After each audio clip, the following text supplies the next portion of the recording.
Hi mayam ngasido kainone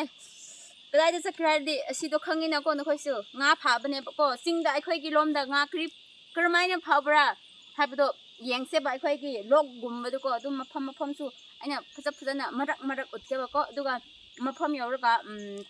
kari haigani nga do karmain phabra habdo yengse ba ko do aikhoi gi khun gi nga di asumum chaubudi oide ba ko karmaina habdi asum aikhoi khut ke si macha gi type ta ko adumaina tawraga leibane ba nga adu ko adu yaudabasu laye ba ko macha ne adu mahau do yam tongan ba ko adu ge khoi waris wana mountain da kumlaga chapne ba ko do lakso la o yengse beksu pai bane school kaga do ba gi type ta la ai to asi to ubra haido babu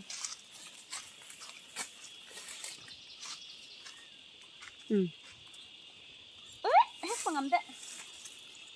to asi da mayam yong gi hai daga kawe ba ko yong hoi da si uradi cha pangcha cha ye ba yong hoi di ko adu hek pangamde ai loina ahaw ba manung do moina loina pothok laga cha kra yengo adu loira sino ko magi cover du tu manung di wa podrong ho kra asi le la adu yeng se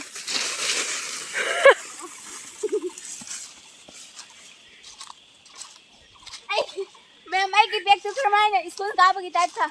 happy day do ren mountain da chatpani na go chak gumba yaudra di yade ba lame ba ko aduna horen kuri puraga adum hanjang yaudra su chak akang bor su chak da ne ba ko adu ge si wana pi bne ba ina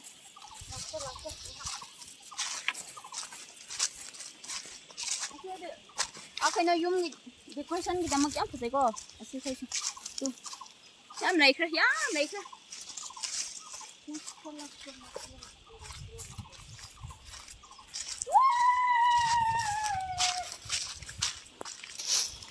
tu mayam lay do purple color ne bako yam phajay tai mang dasu asi dasu yum dal gumba yam thabi raga semra di phajagani bako hudi kusima tokpa matam oirapagi ko gumba yam phajay nong situ yam phale apro ye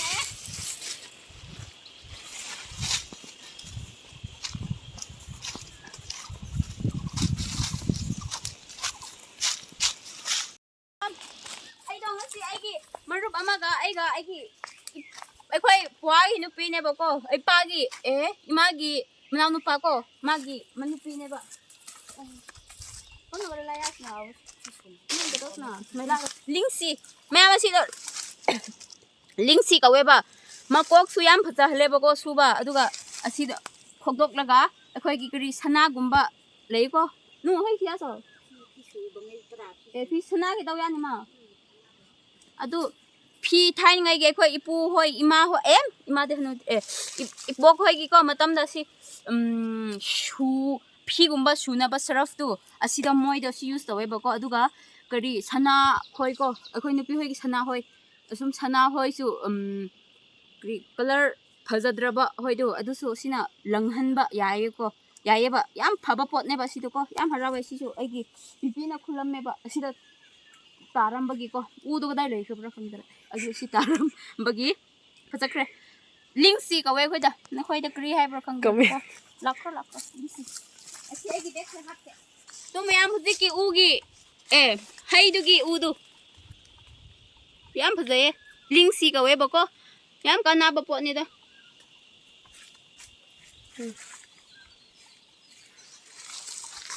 nakhoi gi sana gumba phattaba leira de asina so ilai na local gi pot na sembiu tawbiu aiga kri asumana sembiu asina ilai na potai gumba phi am asina su tari yam khuning na di yam nairam gani ba asi ka adum konna gani kumsi gi di yam ta yam la yam taye yam na yam nung pamoye ba si yam pag na phangde ba ko thap na chatra di magi cha bu su haw ga do gi type to ni magi color do mayam yau khre ising yau nangai kapit tang lai khre ba la khro si mayam kum ดูแก้มุกสุแล้วแคมราแมนสิขระลักเปียวสิทารีสุดุมสิจังกัลกีมีนะซุ่มอะไรกันนี่ไม่ค่อยทารีนะสวยค่อยกินแต่มักให้เราก็ลำบีจัดยังไงกินแต่มักสร้างน่ะกินแล้วก็ทำดีไอ้สิขระกี้สิตัวแม่ไม่ค่อยกินคุ้มดูแก้มุกสุขภาพเลย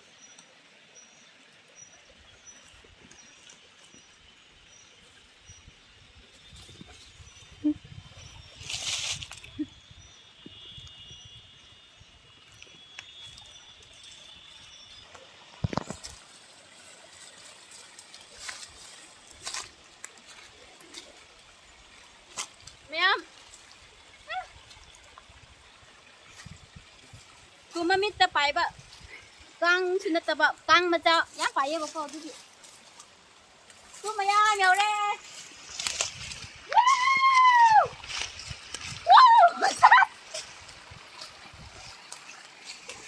ไม่เอามาสิอ่อยเลยทำเราครับเชฟแกไม่เก่ง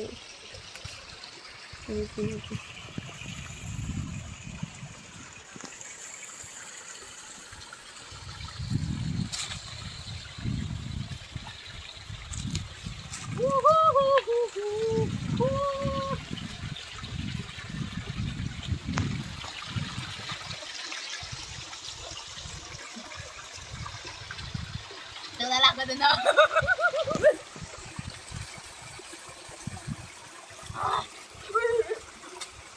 ไอ้กี่คนกบตูไอ้ก้อยที่มาที่ไหนเนี่ยนึกว่าอะไรมั้ง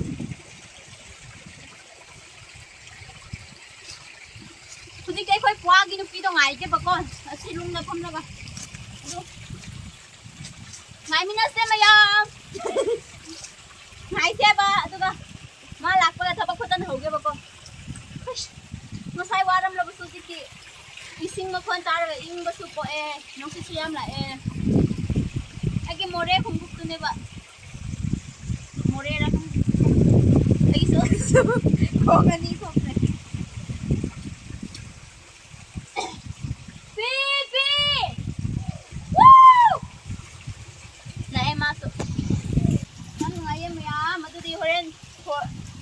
hầu bác anh muốn uất bác cô,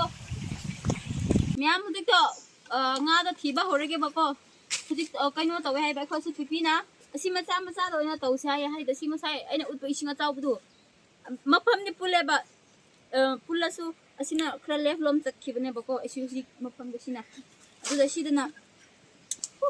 anh cái ngã thầm phàm su, anh ring cá thì anh ring chú đấy, đó kì, cái nó tàu lên nha bác cô. Xin lỗi nha, chúng mà vậy đó, yên là sẽ bảo xin lão không, xin mà thật, nè là đi, rồi xin mà đủ, xin mà đó tàu xe bao con, đặc biệt anh mà à tàu đó đi, cái khói SPP nào, con là tàu xe bao con là tàu bay đi đâu, mi sút khí man khờ bao kì, bắt lấy rồi hay xin ngã lấy phong này bạn này,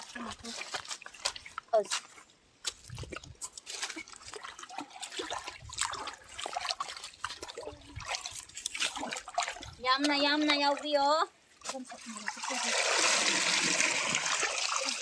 Oh, đâu ngon nữa.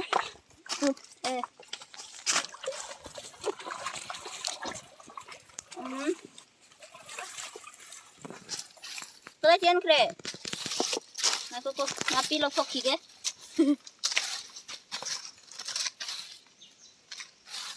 Bắt lôi na.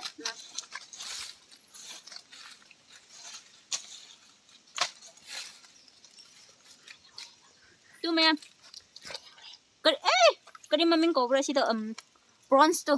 mày các chiếc ai bờ luôn có tốt là bị có vẻ khát chinh hay khát chinh xí ai bờ không hòm gì đâu linh mạn bờ ấy cái xí xí sàn gì xí thằng kia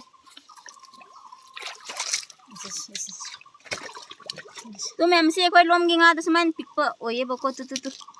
em hầu bên này bác sĩ mà chăm ta đi bên này bác cô mẹ ấy cái gì không một mình thôi đến ngã cha ninh rồi hát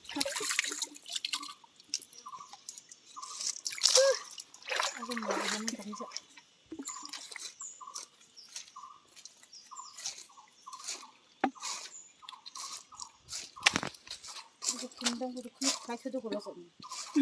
또 ꯑꯩꯈꯣꯏꯒꯤ ꯍꯧꯖꯤꯛꯀꯤ ꯉꯁꯥꯏꯒꯤ ꯈꯖꯤꯡ 조금 밑에 야되네. 와 근데 살기도 많아. 또 뭐야? 싱아 마sam사도 이거. khajing hai bra kri kri se ma koi lom da si ma cha da tawe ba ko me am duna tu ngal tu ja ro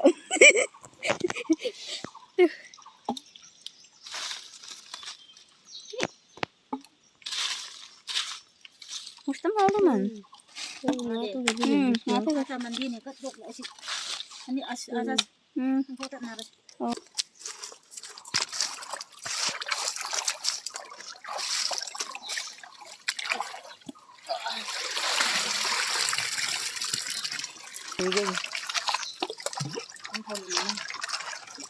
징기 nga macha yam khatpani ko ma da pikla bus yam khat ngane ba haidi phage ba kan asmaina nik pa gumba do yam khatpani rak pa ngamda ba hai ba tare bi ko kan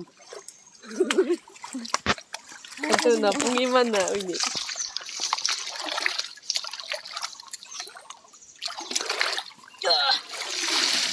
asi ap koi kre banga pha ba sa tabadu ko singe du ge dong asi ai ki marup amma ga ikoi pipi kone pi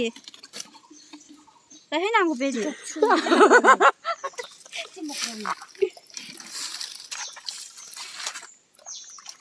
ama ka ya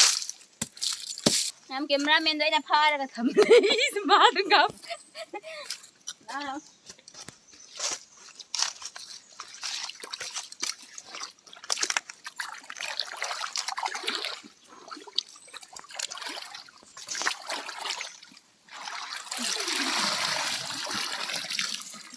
sai pui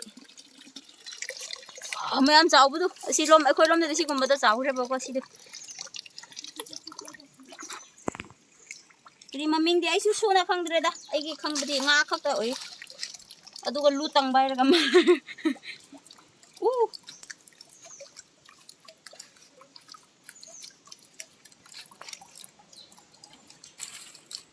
tu si da su sang de nau man ma gai na pai ba gan da khut to ai gi khut chau ba gi pai ba gan da magi puk to phogai ge taw sima cha se yaw adu me ma se khoi khun lom da nga pha ba do hujik ti sha ba matam oi rakhrabani ne yam nungai ba ko ising da sanab da ising su pam ba mi oi ba gi adu bu me mi khra lai ba ko nga pha ba gan da kri hai ge ne mana ama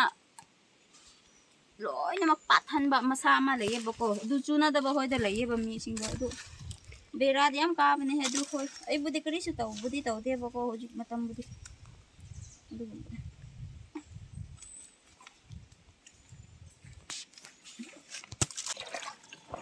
nga chaw pham lai pham su lai di lai ba ko me am adu bu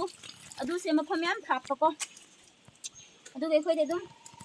khoi ithan da oi bani na khoi ani ahum oi ba gi dum tan ba ko party phadra di ngai te ba ma pham achaw pa nga lai pham chaning su ko tu hundak ke dum hanjang su hau tra ba hundak se hanjang su hau ta ba du ge si hanjang se hek ta bu ba di ko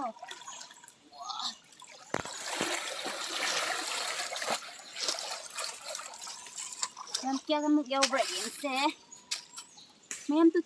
mayam nga di chaw kan din ko to si gum ba du yam ba ye ba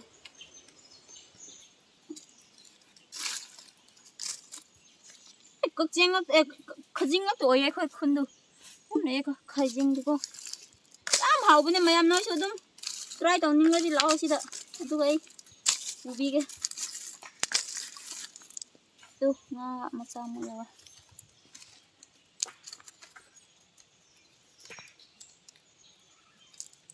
하이 하이 맛이 앵망세 사만 버기 파. 사만 버기 tapi sih sing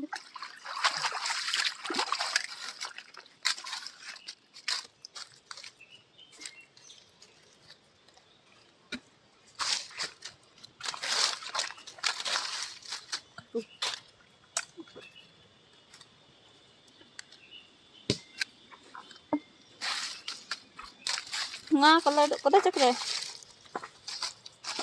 ko huji ki nga da horen tapna phage toge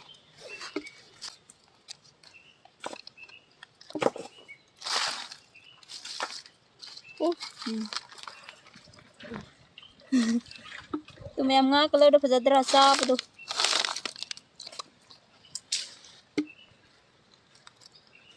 sidi magi nga masana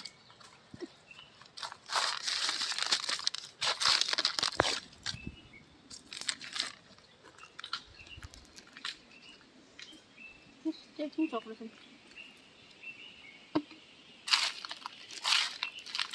Isa man dito.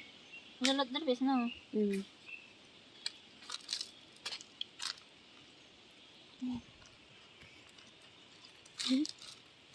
Yo, ay na cut na ba ito sumdara.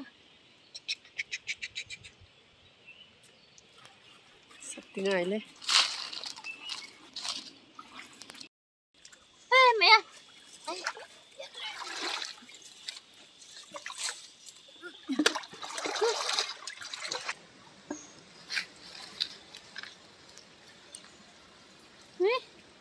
Ma'am, hujik tinga sawe sigidi nga sigidi.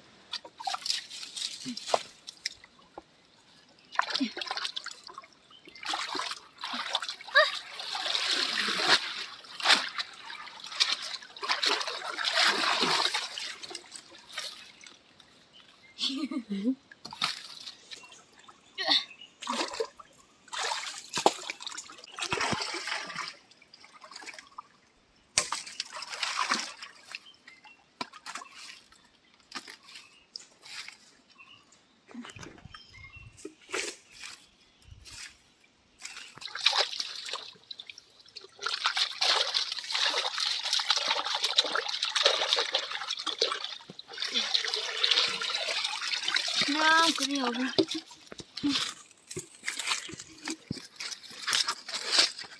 Lepam su, le gyanan padra.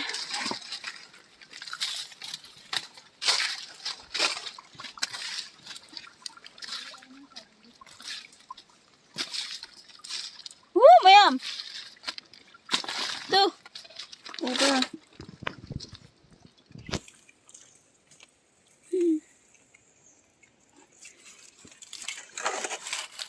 Ma'am.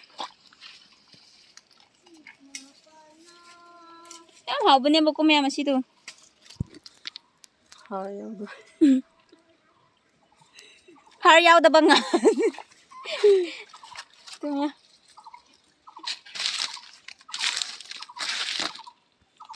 Mayam kaino tawkhre ngasi